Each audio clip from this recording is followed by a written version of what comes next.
নমস্কার বন্ধুরা, বাসবী রান্নাঘরে সবাইকে স্বাগত। আজ আমি কদবেলের আচার তৈরি করে দেখাবো। এটি খেতে খুবই সুস্বাদু হয় আর সহজেই তৈরি করে নেওয়া যায়। খুব ভালো লাগে খেতে, এটা অনেক দিন ধরে সংরক্ষণ করেও রাখা যায়। তাহলে দেখুন আমি কেমন করে তৈরি করি কদবেলের আচার। আমি এখানে দুটো কদবেল নিয়েছি, এগুলো ভেঙে নিয়েছি। এবার একটা চামচে করে এই যে শাঁসগুলো, এগুলো আমি তুলে নেব। এরকম করে তুলে নেব।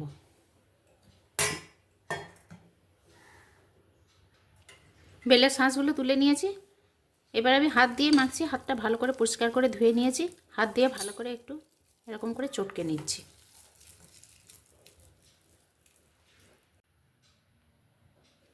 বেলটা মেখে নিয়েছি, এটা এখন আমি এক পাশে রেখে দিচ্ছি। গ্যাসে একটা পাত্র বসিয়েছি। এখানে 1 চামচ ধনে নিয়েছি, জিরে, 1 চামচ মৌরি আর 1 চামচ পাঁচফোড়ন আর 6টা শুকনো লঙ্কা আছে। এগুলো শুকনো খোলায় ভেজে নেব।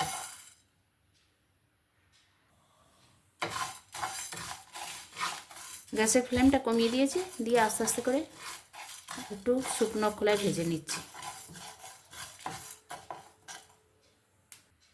মশলাগুলো ভাজা হয়ে গেছে, এগুলো ঠান্ডা করে গুঁড়ো করে নেব। লঙ্কার বোটাগুলো ফেলে দেব। এবার গ্যাসে একটা কড়াই বসিয়েছি, এখানে 2 চামচ মতো তেল দিয়েছি। 1/2 চামচ পাঁচফোড়ন আর একটা শুকনো লঙ্কা, এটা ফোড়নে দিয়ে দিচ্ছি। ফোড়নটা ভালো করে ভেজে নেব।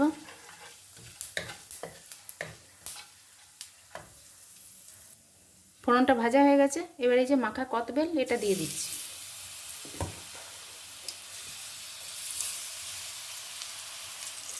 একটু নেড়ে চেড়ে নেব।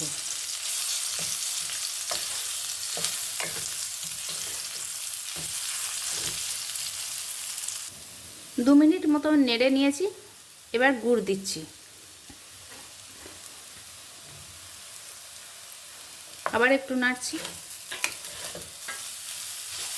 গ্যাসের ফ্লেমটা লো করে দিয়েছি। একটু চিনি দিয়ে দিলাম। শুধু গুড় দিয়ে বা শুধু চিনি দিয়েও করা যায়। নুন দিয়ে দিলাম, দিয়ে আবার নাড়ব।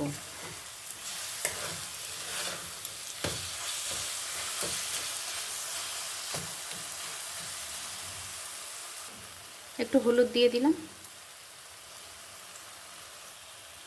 সামান্য একটু তেঁতুলের পাল্প দিয়ে দিলাম, তাহলে আচারটা খেতে আরও সুন্দর হবে। আবার নেড়ে দিচ্ছি।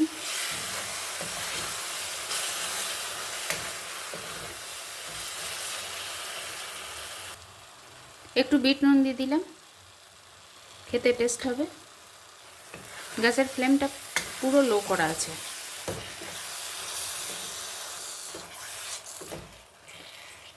এই যে মশলাটা রোস্ট করেছিলাম সেটা গুঁড়ো করে নিয়েছি, এটা দিয়ে দিচ্ছি।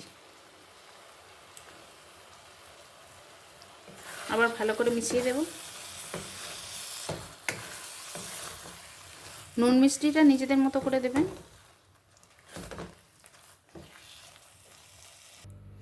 ভালো করে নেড়ে সব মিশিয়ে দিয়েছি। তৈরি হয়ে গেল কদবেলের আচার। এইভাবে তৈরি করুন, আশা করি আপনাদের ভালো লাগবে।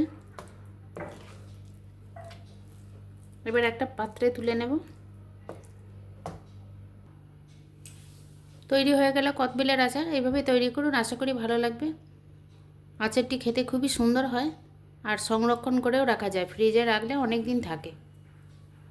যদি ভালো লাগে বন্ধুরা, তাহলে সবাই আমার সঙ্গে থাকবেন, কমেন্ট করবেন, কেমন হয়েছে বলবেন। সবাই ভালো থাকবেন।